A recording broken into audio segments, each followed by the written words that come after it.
Importance of the insurance. आज हम करेंगे बच्चों कि आप लोग जो इंश्योरेंस पॉलिसी लेते हैं उसको लेने के पीछे क्या हमारा इम्पोर्टेंस है। What is the needed to purchase the insurance policy. Insurance policy खरीदने के आपको ज़रूरत क्यों पड़ी, आपकी लाइफ में इंश्योरेंस पॉलिसी कैसे इम्पोर्टेंट रोल प्ले करती है, वो आज हम सीखेंगे इस लेक्चर में। सबसे पहले प्रोवाइडिंग प्रोटेक्शन। अगर आप लोग लाइफ पॉलिसी खरीदते हो, उसका प्रीमियम देते हो, तो वो दो तरह से प्रोटेक्शन प्रोवाइड करता है। एक तो खुद को और एक उसके परिवार वालों को।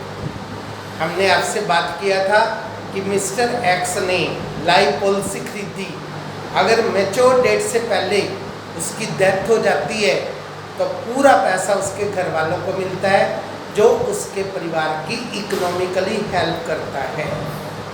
और यदि वो जीवित रहता है तो बुढ़ापे में उसको एक लार्ज अमाउंट मिलता है, जो उसके लिए बुढ़ापे का सहारा बनता है और उससे अपने बच्चों पे डिपेंडेंट नहीं रहना पड़ता। उसके बाद हमारा सेकंड पॉइंट आता है इन्वेस्टमेंट एलिमेंट।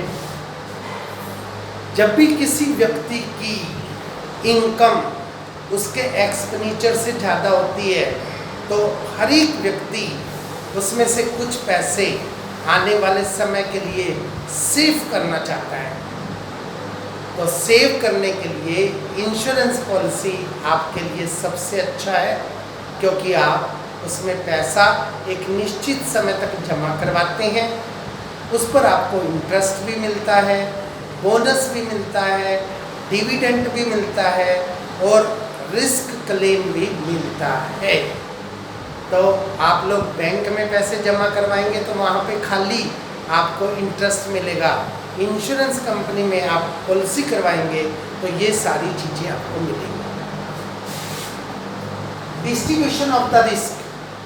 आप लोगों ने कोई भी जनरल इंश्योरेंस पॉलिसी खरीदी, जैसे आपका पेट्रोल पंप है, आपको डर लगता है कि कोई बैड एलिमेंट उसमें आग ना लगा दे, हमारी गाड़ी का एक्सीडेंट ना हो जाए, तो उसके लिए आप थोड़ी सी मात्रा में प्रीमियम देकर आप अपना रिस्क इंश्योरेंस कंपनी पर ट्रांसफ़र कर देते हैं।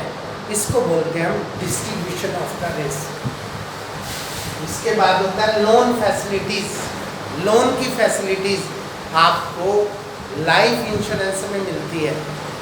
आपने लाइफ पॉलिसी खरीदी, आपने अब तक का जो प्रीमियम पे किया हुआ है वो टोटल अमाउंट, उस टोटल अमाउंट पर आपको बीच में पैसे की ज़रूरत है तो आप LIC से लोन ले सकते हैं अपनी पॉलिसी को मॉर्गेज करके।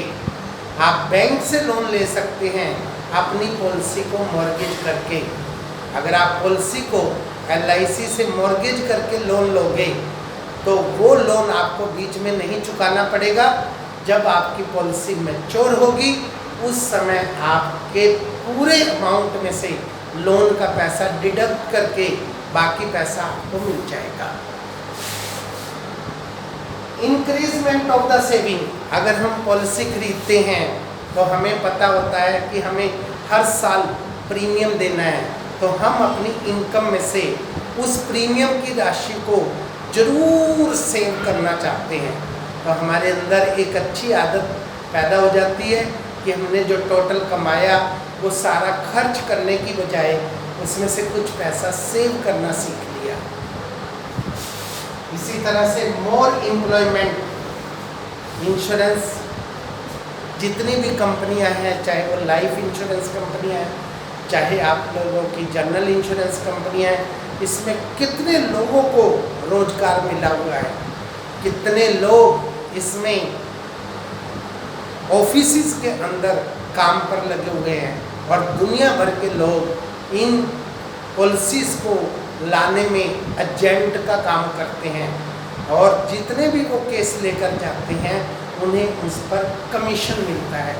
बहुत सारे लोगों को इसके कारण पूरी अच्छी हेल्दी जॉब्स मिलती हैं। तो ये हमारे अंदर इन्वायरमेंट पैदा करता है एम्प्लॉयमेंट का। Rebate of tax.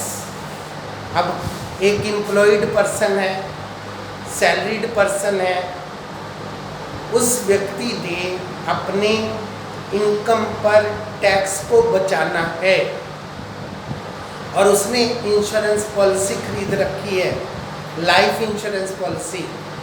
तो सेक्शन 80G के तहत उससे जो पॉलिसी पर प्रीमियम देना पड़ता है उस पर उसको टैक्स में रिबेट मिलता है अप टू 1,50,000।